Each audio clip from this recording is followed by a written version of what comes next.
Hello to all, आप सभी का फिर से एक बार स्वागत है सद्गुरु पाठशाला में। तो आज हमारा टॉपिक है एक नया चैप्टर बायोलॉजी का, कंट्रोल एंड कोऑर्डिनेशन। इस वीडियो में कंप्लीट चैप्टर को हम कवर करेंगे और ऐसे ही आपको इस क्लास 10th के साइंस के चैप्टर्स आगे वीडियोस में देखने को मिलेंगे।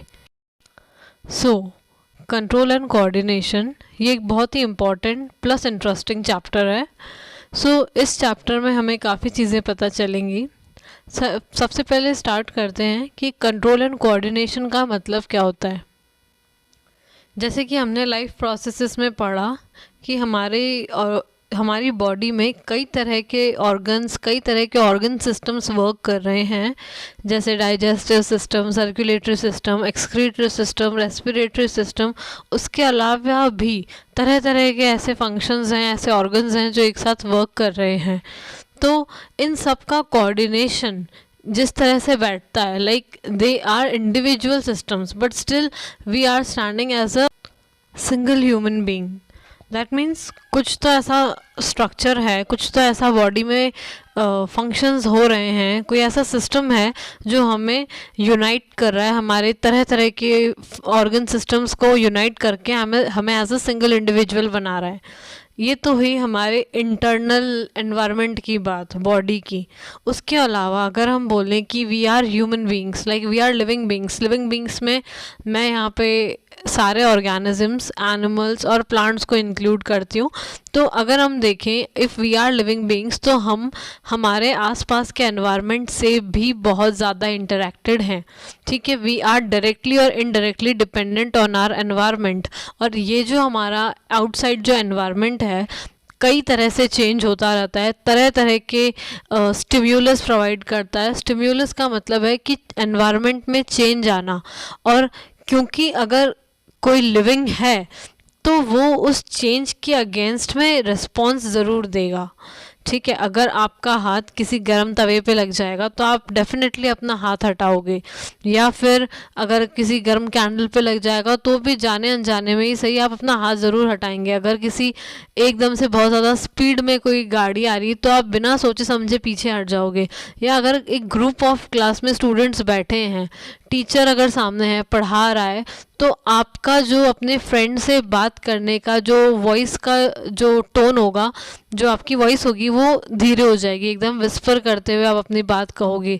वही अगर टीचर बाहर चला जाएगा तो शायद आपकी आवाज़ तेज़ हो जाए।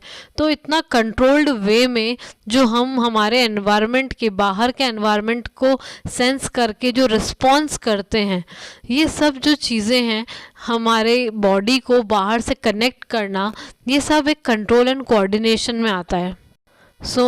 इन शॉर्ट अगर हम कहें, हमारी इंटरनल बॉडी को हमारे एक्सटर्नल एनवायरनमेंट से कनेक्ट करना, प्लस हमारी इंटरनल बॉडी के ही एनवायरनमेंट को आपस में कनेक्ट करना, और external environment plus internal environment के जितने भी स्टिम्युलस हैं, जो एनवायरनमेंट में जो चेंज आ रहा है उसके अगेंस्ट जैसे लिविंग ऑर्गेनिज्म रिस्पॉन्स करते हैं, ये सब कंट्रोल्ड वे में, सिस्टमैटिक वे में जो आता है, ये सब कंट्रोल एंड कोऑर्डिनेशन का ही पार्ट है।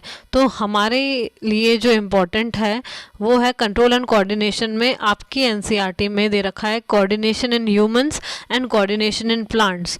सो let's come to the coordination in humans में कोऑर्डिनेशन जो ये बैठ पाता है वो हो पाता है, it's because of the nervous system and hormonal system. ये दो सिस्टम्स मिल के हमारी बॉडी को कोऑर्डिनेट करते हैं, कंट्रोल करते हैं, रेगुलेट करते हैं। और प्लांट्स में देखिए, प्लांट्स में कोई नर्वस सिस्टम नहीं होता है, प्लांट्स में मसल्स भी नहीं होते हैं, पर प्लांट्स में हार्मोन्स होते हैं। इसके अलावा कुछ हमें तरह के मूवमेंट्स देखने को मिलेंगे जिसकी वजह से प्लांट्स में कोऑर्डिनेशन होगा। So let's move forward. हम स्टार्ट करने जा रहे हैं कोऑर्डिनेशन इन ह्यूमंस से। तो पहले हम ह्यूमंस का कोऑर्डिनेशन कंप्लीट करेंगे। उसमें सबसे पहले हम देख रहे हैं nervous system, how nervous system coordinates. Nervous system में अगर हम देखें तो नर्वस सिस्टम बना किसका है, लाइक इस सिस्टम की जो यूनिट है वो है एक नर्व सेल। ठीक है, तो हमें सबसे पहले तो नर्व सेल का स्ट्रक्चर पता होना चाहिए, कई बारी इससे क्वेश्चन आते हैं। तो अगर हम एक नर्व सेल का स्ट्रक्चर देखें तो हम देख सकते हैं कि नर्व सेल जो है, जैसे नॉर्मल सेल होता है जिसमें सेल मेम्ब्रेन होती है, साइटोप्लाज्म होता है, न्यूक्लियस होता है, वैसे ही इसमें है। लेकिन नर्व सेल का जो स्ट्रक्चर है वो इलोंगेटेड वे में है। तो सबसे फर्स्ट हम देखते हैं, इसका सेंटर में आता है सेल की बॉडी या साइटोन। उसके बीच में हम देखते हैं कि न्यूक्लियस है सेंट्रली लोकेटेड, और फिर इससे साइटोन से इंटीरियरली हम कुछ ब्रांचेस देख रहे हैं जिन्हें हम बोलते हैं डेंड्राइट्स, और ये रिसीविंग एंड्स होते हैं एक्चुअली, यहाँ से ये नर्व सेल सिग्नल्स रिसीव करते हैं। और पोस्टीरियरली हम पीछे हम देख रहे हैं एक long rod like structure extend हो रहा है जिसको हम बोलते हैं एक्सॉन, और लास्ट में it will and into the nerve endings.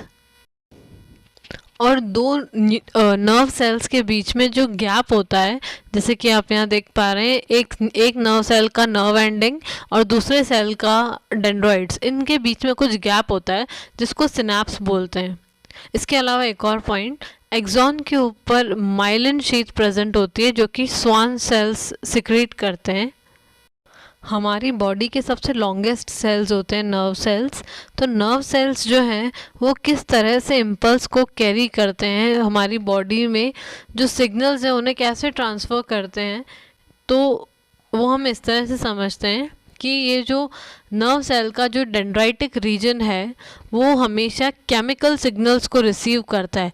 Chemical signals, chemical होता है एसिटाइल कोलिन, उसको रिसीव करते हैं डेंड्राइट्स, और फिर जैसे ये केमिकल्स डेंड्राइट्स में एंटर करते हैं, दिस केमिकल सिग्नल जो है रिएक्शन क्रिएट करता है जिसकी वजह से केमिकल सिग्नल कन्वर्ट हो जाता है इलेक्ट्रिकल सिग्नल में। अब ये जो इलेक्ट्रिकल सिग्नल या इलेक्ट्रिकल इम्पल्स है ये ट्रैवल करता है डेंड्राइट्स से सेल बॉडी से एक्सॉन से फिर एक्सॉन के डायरेक्ट लास्ट में नर्व एंडिंग्स तक इलेक्ट्रिकल सिग्नल के फॉर्म में जो है मैसेज कन्वे होता है, और फिर लास्ट में नर्व एंडिंग्स के ऊपर कुछ नॉब्स होते हैं जिनके अंदर सिनेप्टिक वेसिकल्स होती हैं, वो फिर वापस से केमिकल सिक्रीट करते हैं एसिटाइल कोलिन, जो कि सिनेप्स के बीच में जाके इकट्ठा हो जाता है। ठीक है, फिर वापस से जो उसके आगे जो एक और सेल नर्व सेल होगा वो क्या करेगा, उस सिग्नल को वापस से केमिकल फॉर्म में रिसीव करेगा। Then again this signal will go in the form of electrical message till the nerve ending. इस तरह से जो है chemical signal, then electrical signal, then again chemical signal, इस वे में जो है नर्व्स जो हैं या नर्वस सेल जो है वो मैसेज को कैरी करता है।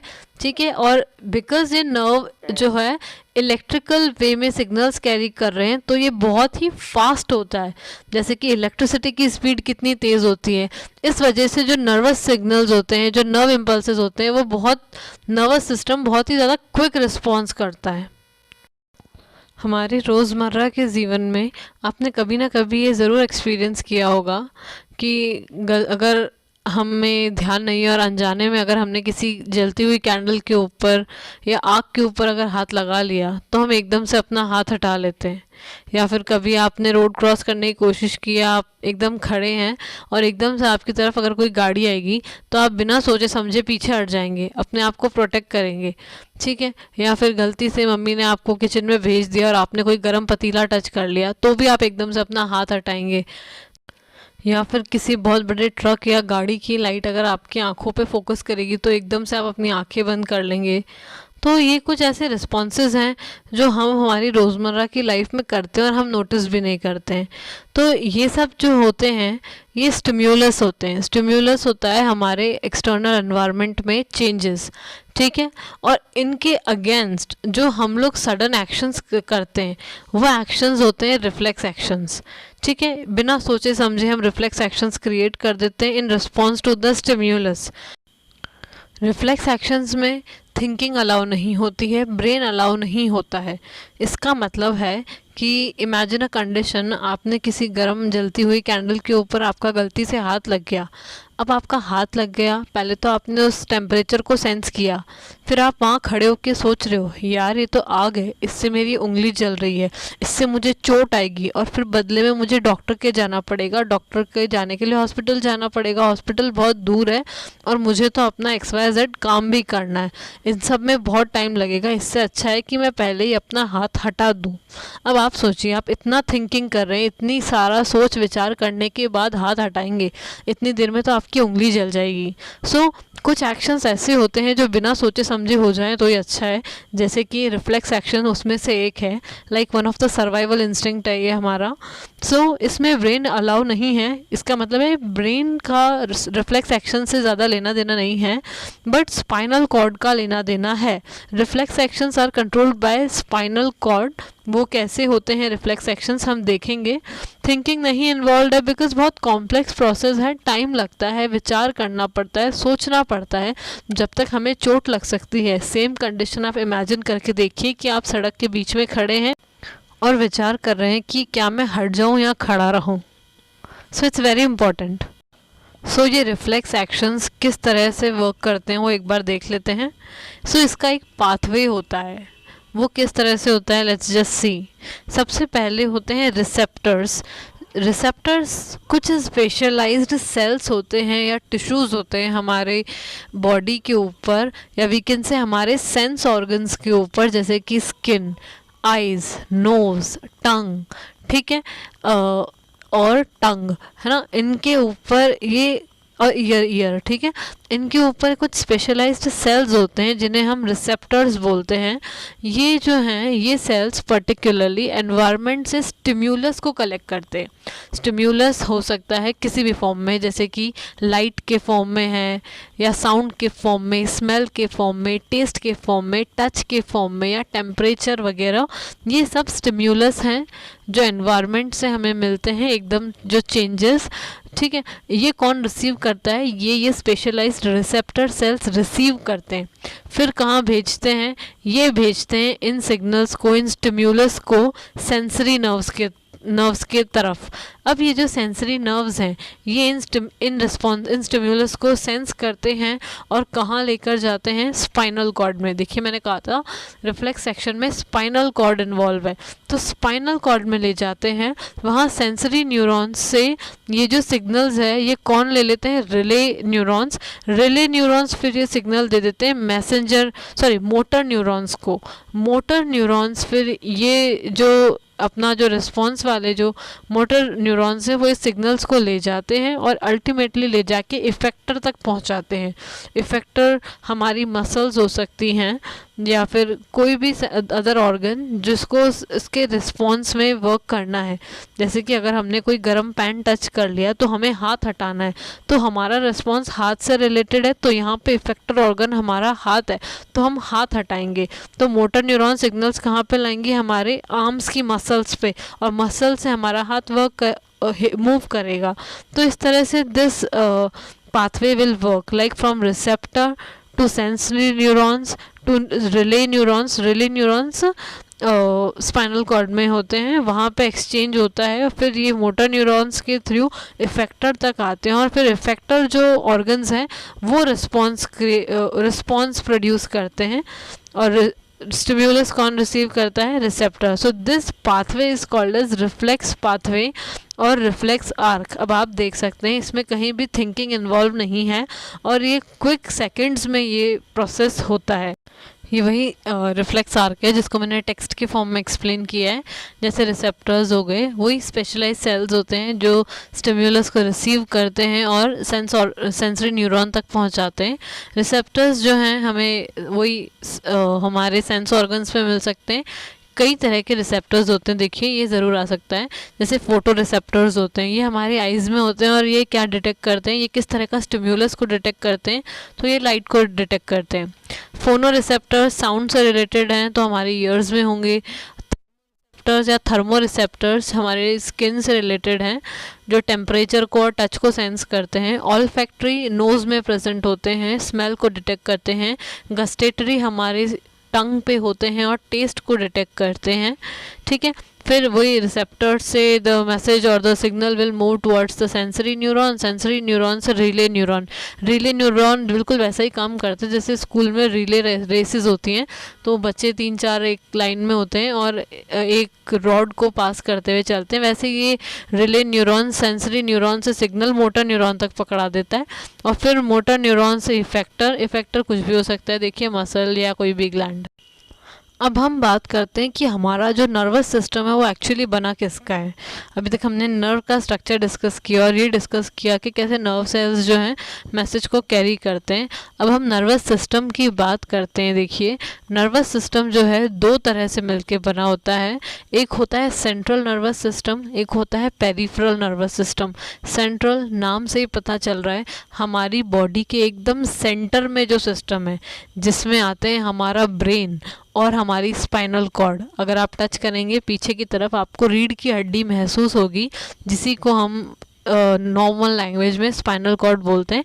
एक्चुअली वो वर्टिब्रल कॉलम होती है, उसके अंदर प्रेजेंट होती है स्पाइनल कॉर्ड। स्पाइनल कॉर्ड एक बंडल ऑफ न्यूरॉन्स या नर्व्स होता है, ठीक है। और उसके बाद आते हैं peripheral nervous system. Peripheral nervous system का पेरिफेरी का मतलब साइड में, हमारी बॉडी के सेंट्रल को छोड़ के अब जो भी साइड में है, टिल हमारे साइड के आर्म्स, हमारे अपेंडेजेस, पूरी बॉडी में जो हैं वो पेरिफेरल नर्वस सिस्टम होते हैं। सेंट्रल नर्वस सिस्टम में आता है हमारा ब्रेन और हमारा स्पाइनल कॉर्ड। ब्रेन जो है आप देखेंगे बहुत ही इम्पॉर्टेंट ऑर्गन है हमारी बॉडी का मेन थिंकिंग पार्ट है ब्रेन। बहुत क्रूशल ऑर्गन है, बहुत द मोस्ट इम्पॉर्टेंट ऑर्गन। तो इसकी प्रोटेक्शन के लिए ज़रूर कुछ ना कुछ नेचर ने कर रखा होगा, और वो है, आपने नोटिस किया होगा आपके ब्रेन के बाहर एक बोनी बॉक्स होता है जिसको हम स्कल बोलते हैं या क्रेनियम बोलते हैं। ब्रेन के चारों तरफ एक कई सारी मेम्ब्रेन्स प्रेजेंट होती हैं जिन्हें हम मेनिंजेस बोलते हैं, और जो ब्रेन है इस मेनिंजेस के अंदर पड़ा होता है और इसके अंदर फिल्ड होता है फ्लूइड, जिसको हम बोलते हैं सेरिब्रोस्पाइनल फ्लूइड। ये एक वैसा ही है जैसे कि एक एयर का बलून, वाटर बलून के अंदर हमने कोई ऑर्गन को रख दिया है, ठीक है। तो सेरिब्रोस्पाइनल फ्लूइड वो फ्लूइड है, उसके अराउंड, उसके अंदर ब्रेन रखा हुआ है, उसके अराउंड कुछ मेम्ब्रेन्स है जिन्हें हमने मेनिंजेस बोला, और उसके बाहर एक ठोस बोनी बॉक्स है जिसको हमने क्रेनियम बोला। सिमिलरली स्पाइनल कॉर्ड जो है वो नर्व्स का बंडल है जो हमारे ब्रेन से एक्सटेंड होके हमारी नीचे हिप बोन तक जाता है, और ये जो है प्रोटेक्टेड होता है बोनी वर्टिब्रल कॉलम से, ठीक है। इसके अंदर भी सेरिब्रोस्पाइनल फ्लूइड प्रेजेंट होता है इसकी प्रोटेक्शन के लिए। दूसरा है peripheral nervous system. Peripheral nervous system क्या करता है, हमारे सेंट्रल नर्वस सिस्टम को हमारी बाकी बचे हुए बॉडी के पार्ट से कनेक्ट करता है। इसका काम ये है। तो इसमें आती हैं क्रेनियल नर्व्स और स्पाइनल नर्व्स। क्रेनियल नर्व्स जो ब्रेन से नर्व्स ओरिजिनेट होती हैं उन्हें हम क्रेनियल नर्व्स बोलते हैं, और जो स्पाइनल कॉर्ड से ओरिजिनेट होती हैं उन्हें हम स्पाइनल नर्व्स बोलते हैं। So let's discuss human brain. As we all know कि ह्यूमन ब्रेन हमारी बॉडी का मेन कोऑर्डिनेटिंग सेंटर है, मेन कंट्रोलिंग सेंटर है। हमारी जो भी थिंकिंग वगैरह है सब कुछ ब्रेन से ही रिलेटेड है। सो ह्यूमन ब्रेन को हम 3 पार्ट्स में डिवाइड करते हैं, fore brain, mid brain and hind brain. Fore brain हमारे ब्रेन का लार्जेस्ट पार्ट है, ठीक है। अबाउट 85% जो है फोर ब्रेन में वो सेरेब्रम का ही आ जाता है। लाइक ब्रेन का टोटल वेट का 80 से 85% तो सेरेब्रम ही है। तो फोर ब्रेन में आता है cerebrum, thalamus, hypothalamus. Fore brain का फंक्शन क्या है, देखिए fore brain is the main thinking portion और मेन थिंकिंग पार्ट है हमारे बॉडी का, हमारे ब्रेन का।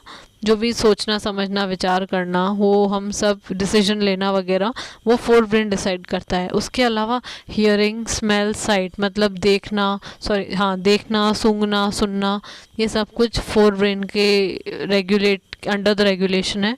उसके बाद वॉलेंट्री एक्शन, जो भी हम सोच विचार करके जो भी काम करते हैं, जो हमारे अंडर, हमारी कंट्रोल, हमारी विल के ऊपर जो डिपेंड करते हैं एक्शंस, वो सब फोर ब्रेन रेगुलेट करता है। प्लस फीलिंग ऑफ फुल, हमने खाना खा लिया, कितना खा लिया, 2 रोटी, 3 रोटी, 4 रोटी के बाद हमें भूख अब बंद हो गई है, लाइक हमारा पेट भर गया है, ये हमें कौन रेगुलेट कराता है, कौन बताता है, तो फोर ब्रेन बताता है।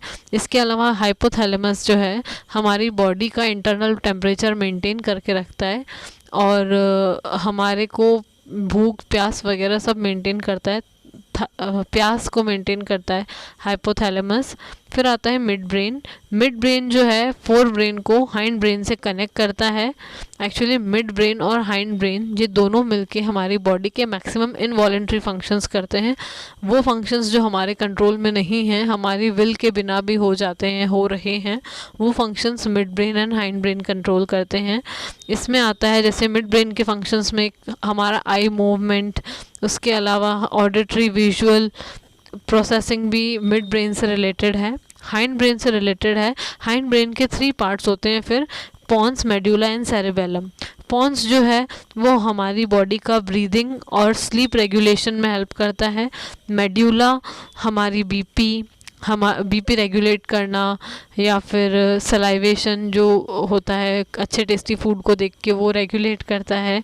प्लस वॉमिटिंग का जो सेंटर है वो भी मेड्यूला से ही रिलेटेड है।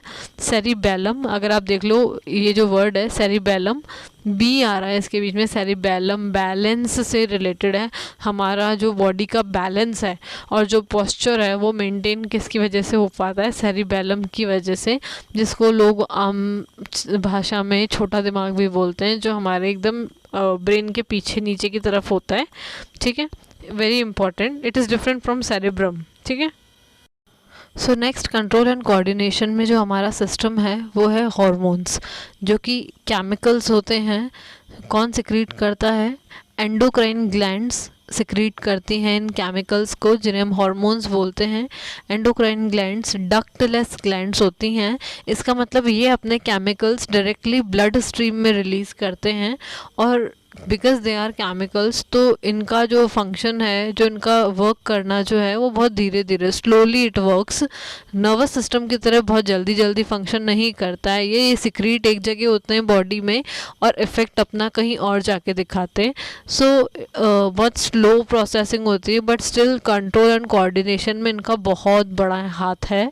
सो हम यहाँ इस चार्ट में हम डिस्कस कर रहे हैं ह्यूमन के हॉर्मोन्स, जो भी क्लास 10th में दे रखे हैं, जो भी आपके डायग्राम्स में मेंशन है, प्लस जो भी थ्योरी में मेंशन है। इस चार्ट में मैंने सारे हार्मोन्स और ग्लैंड्स को कवर किया है। तो अगर आपको ये चार्ट भी याद हो जाता है, दैट मीन्स आपको फिर इसके बाहर कुछ याद नहीं करना पड़ेगा।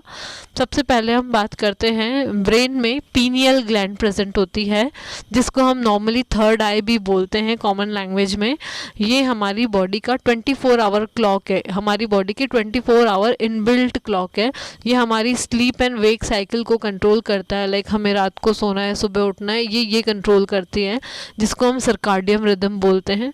पीनियल ग्लैंड जो है मेलेटोनिन हार्मोन सिक्रीट करती है। ये रात के टाइम पे सिक्रीट होता है, जिसकी वजह से हमें नींद आती है। तो दैट्स वाई अगर हम बोलते हैं कि रात के टाइम पे स्क्रीन टाइम कम करना चाहिए, इट्स बिकॉज कि आपके ब्रेन को सिग्नल पहुंचने में दिक्कत होती है, क्योंकि स्क्रीन टाइम में स्क्रीन में आपकी ब्रेन की तरफ लाइट पहुंचती है और आपको लग रहा है अभी भी दिन है, आपकी बॉडी को बायोलॉजिकली लग रहा है अभी भी दिन है, जिसकी वजह से हमें रात भर नींद नहीं आती है, नींद लेने में प्रॉब्लम होती है। इसलिए हमें हमारा स्क्रीन जो है पहले ही छोड़ देना चाहिए सोने से। उसके बाद आता है सेकेंड इज़ द हाइपोथैलेमस। ये भी हमारे ब्रेन में प्रेजेंट है, अभी हमने डिस्कस किया है, 4 ब्रेन का पार्ट है। ये हार्मोन सिक्रीट करता है, रिलीजिंग हार्मोन, जो कि स्टिमुलेट करती है दूसरी ग्लैंड को, जिसको हम बोलते हैं पिट्यूटरी ग्लैंड।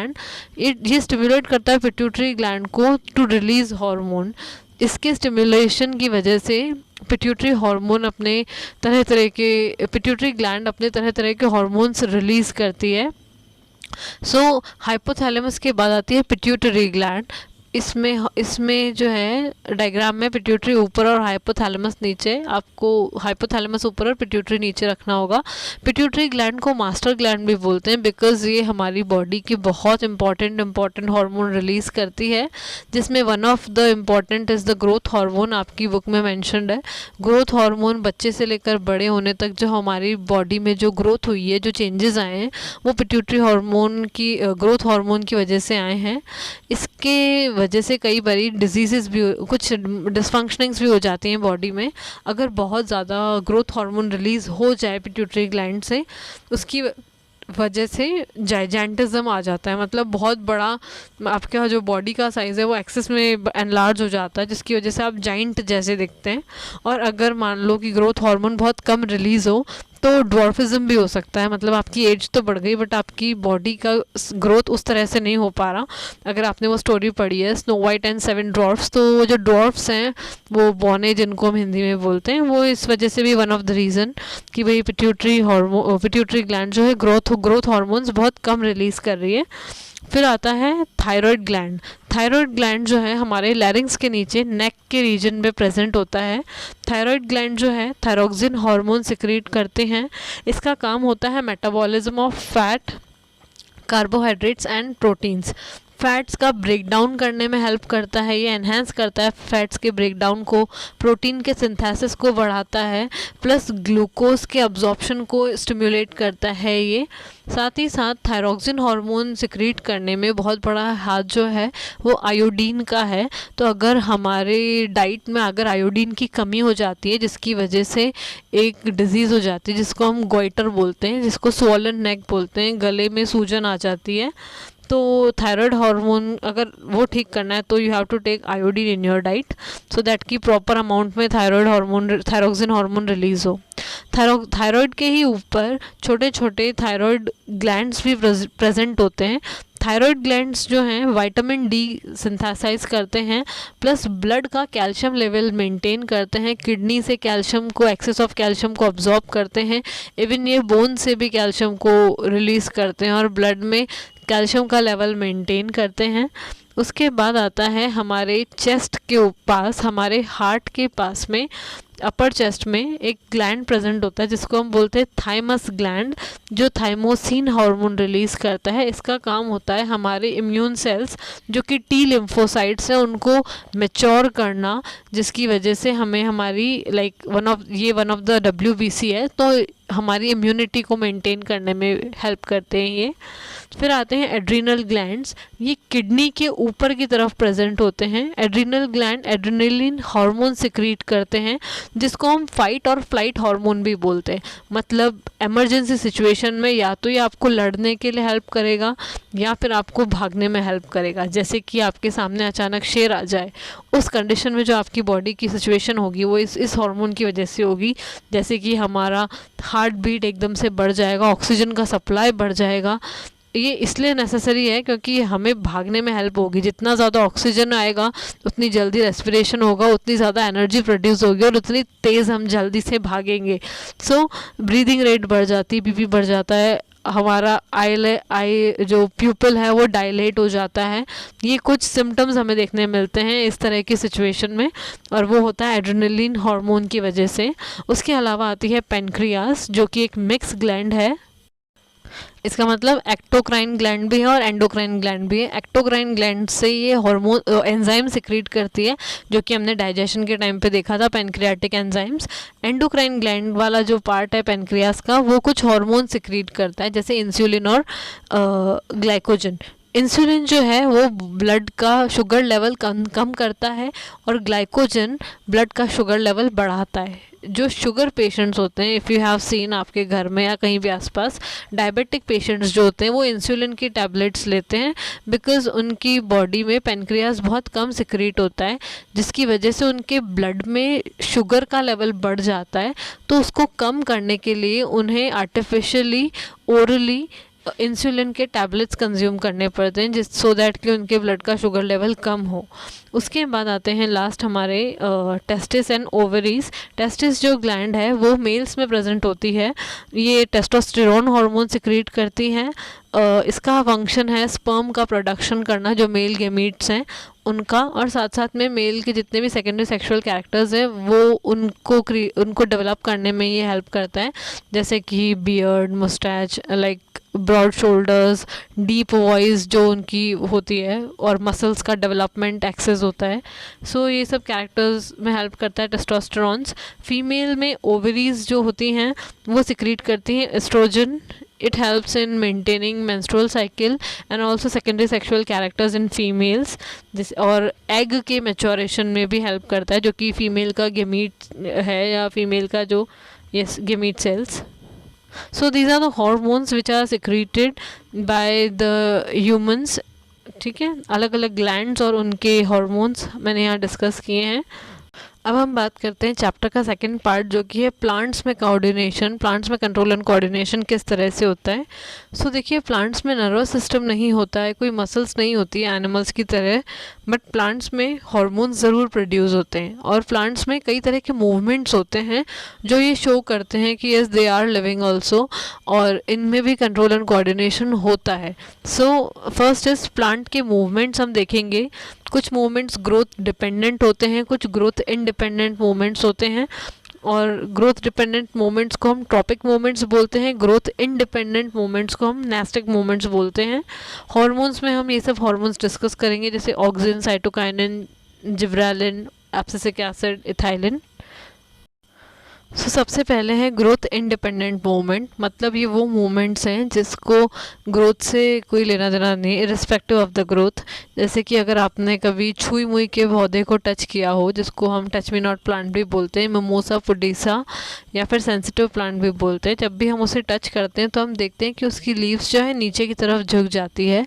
उसमें एक्चुअली क्या होता है कि जो एक इलेक्ट्रोकेमिकल सिग्नल जो है सेल टू सेल ट्रांसफ़र होता है, जिसके रिजल्ट में जो प्लांट, जो लीव्स के जो सेल्स होते हैं वो अपना वाटर रिलीज़ कर देते हैं, और at the end of the node एक पल्विनस नाम का स्पॉट होता है, वहाँ पे उसका पानी सारा सिक्रीट हो जाता है और धीरे धीरे वो लीव्स बंद हो जाती हैं। और फिर क्या होता है, विद टाइम, थोड़े टाइम बाद पल्विनस वापस से अपना वाटर जो है प्लांट के लीव्स के सेल को रिस्टोर कर देता है, जिसकी वजह से वापस से जो लीव्स हैं वो स्वेल हो जाती है और अल्टीमेटली खुल जाती हैं। तो ये वाटर के जो एक्सचेंज हुआ है, जो उस वजह से change in amount of water की वजह से जो लीव्स का क्लोज होना और फिर खुलना जो है, इस तरह का जो मूवमेंट है, इसको हम इस तरह के मूवमेंट को हम नेस्टिक मूवमेंट बोलते हैं। वाटर का अमाउंट को चेंज होना हम टर्गर प्रेशर भी बोलते हैं। ये टोटली ग्रोथ इंडिपेंडेंट है और इसमें कोई डायरेक्शनल मूवमेंट नहीं है, it is non directional movement. Next आते हैं प्लांट्स में ग्रोथ डिपेंडेंट मूवमेंट्स, जिनको हम ट्रॉपिक मूवमेंट्स भी बोलते हैं, और ये डायरेक्शनल मूवमेंट्स होते हैं। इसमें क्या होता है कि जो स्टिम्युलस है उसके डायरेक्शन में जो प्लांट है वो रिस्पॉन्ड करता है, अल्टीमेटली स्टिम्युलस की डायरेक्शन में प्लांट का वो पर्टिकुलर पार्ट ग्रो करता है, इसलिए हम इसे ग्रोथ डिपेंडेंट मूवमेंट्स बोलते हैं। कई तरह के ग्रोथ डिपेंडेंट मूवमेंट्स होते हैं। First is the phototropism. यहाँ पे जो स्टिम्युलस है प्लांट के लिए वो लाइट है, जैसे कि सनलाइट है, तो हम देखते हैं कि फोटोट्रॉपिज्म, फोटो का मतलब लाइट, लाइट की डायरेक्शन में प्लांट का ग्रो करना, उस प्लांट के पार्ट का ग्रो करना इस फोटोट्रॉपिज्म। जैसे कि स्टेम्स हैं, प्लांट की जो स्टेम है वो हमेशा अपर साइड प्लांट की लाइट की डायरेक्शन में ग्रो करती हैं। तो इस तरह के मूवमेंट को, स्टेम का जो ये मूवमेंट है जो लाइट की डायरेक्शन में है, इसे हम बोलेंगे पॉजिटिव फोटोट्रॉपिज्म। जबकि रूट्स जो हैं वो अंडर द अर्थ होती हैं, अर्थ के अंदर अंडर द सरफेस होती हैं, तो मतलब लाइट के ऑपोजिट डायरेक्शन में वो ग्रो कर रही हैं, तो वो शो कर रही हैं नेगेटिव फोटोट्रॉपिज्म। फिर आता है जियोट्रॉपिज्म। जियोट्रॉपिज्म का मतलब है अर्थ के पुल की डायरेक्शन में, अर्थ के ग्रेविटेशनल पुल की डायरेक्शन में जिसका मूवमेंट हो रहा है वो पॉजिटिव होगा, और अर्थ के ग्रेविटेशनल मूवमेंट की ऑपोजिट डायरेक्शन में जिसका मूवमेंट होगा वो नेगेटिव होगा। जैसे कि रूट्स जो हैं वो जो है अर्थ के पुल के डायरेक्शन में, ग्रेविटेशनल पुल्स के डायरेक्शन में ग्रो करती है नीचे की तरफ, तो roots are showing positive geotropism. जबकि स्टेम जो है वो ग्रेविटेशनल पुल के अगेंस्ट में ग्रो कर रही हैं, ऊपर की तरफ ग्रो कर रही हैं, तो stem are showing negative geotropism. फिर आता है कीमोट्रॉपिज्म। इसमें जो है मूवमेंट जो है केमिकल्स की डायरेक्शन में होता है, जिसका एग्जाम्पल है growth of pollen tubes towards ovule. जब आफ्टर पॉलिनेशन जो पोलन ग्रेन्स हैं उसमें से जो पोलन ट्यूब प्रोड्यूस होती है वो ओव्यूल्स की तरफ जो जाती है, जो ओव्यूल्स की डायरेक्शन में जो उसका मूवमेंट है वो है कीमोट्रॉपिज्म का एग्जाम्पल। फिर आता है थिग्मोट्रॉपिज्म। यहाँ पे टच सेंसिटिव कुछ प्लांट्स होते हैं जो किसी और प्लांट को या फेंसेस की हेल्प से क्लाइंब करते हैं, ऊपर की तरफ बढ़ते हैं, जिसमें क्लाइंबर्स आ जाते हैं। एग्जाम्पल जैसे पी प्लांट हो गया, ये सपोर्ट लेके दे ग्रो, टच के रिस्पॉन्स में दे ग्रो। उसके बाद आता है हाइड्रोट्रॉपिज्म, मतलब वाटर की डायरेक्शन में ग्रोथ करना, जैसे कि जो रूट्स हैं वो हमेशा नीचे की तरफ ग्रो करती हैं in search of water, because soil में वाटर होता है और वाटर की डायरेक्शन में ही रूट्स का जो है मूवमेंट होता है। So it is the best example of hydrotropism. फिर आता है प्लांट्स में हार्मोन्स। हार्मोन्स जो हैं वही केमिकल्स होते हैं जो प्लांट के एक पार्ट में सिक्रीट होते हैं, but they move to other part also, जहाँ पे भी जैसे भी उसकी ज़रूरत होती है। दो तरह के हार्मोन्स होते हैं, देखिए, ग्रोथ प्रमोटर्स, एक ग्रोथ इनहिबिटर्स। नाम से ही पता चल रहा है जो प्लांट में ग्रोथ को प्रमोट करेंगे वो ग्रोथ प्रमोटर्स हैं, जो प्लांट में ग्रोथ को इनहिबिट करेंगे, रोकेंगे, वो इनहिबिटर्स होंगे। सबसे पहले हम डिस्कस करते हैं ग्रोथ प्रमोटर्स, जिसके एग्जाम्पल में सबसे पहला है ऑक्सिन। ऑक्सिन जो हार्मोन है ये प्लांट की या वी कैन से शूट की टिप पे प्रोड्यूस होता है। इसका काम होता है सेल को इलोंगेट करना, सेल को लॉन्ग करना, लार्ज करना, ठीक है। फिर आते हैं जिब्रेलिन। जिब्रेलिन जो है मोस्टली इंटरनोडल रीजन पे होता है, स्टेम की ग्रोथ करता है, स्टेम को लंबा करने का काम जिब्रेलिन की होता है। फिर आता है साइटोकाइनिन, नाम से पता चल रहा है, साइटो का मतलब सेल, ओके, सेल का डिवीजन करेगा, सेल को मल्टीप्लाई करने में हेल्प करता है। सो बेसिकली ये सब हार्मोन प्लांट की ग्रोथ को प्रमोट कर रहे हैं।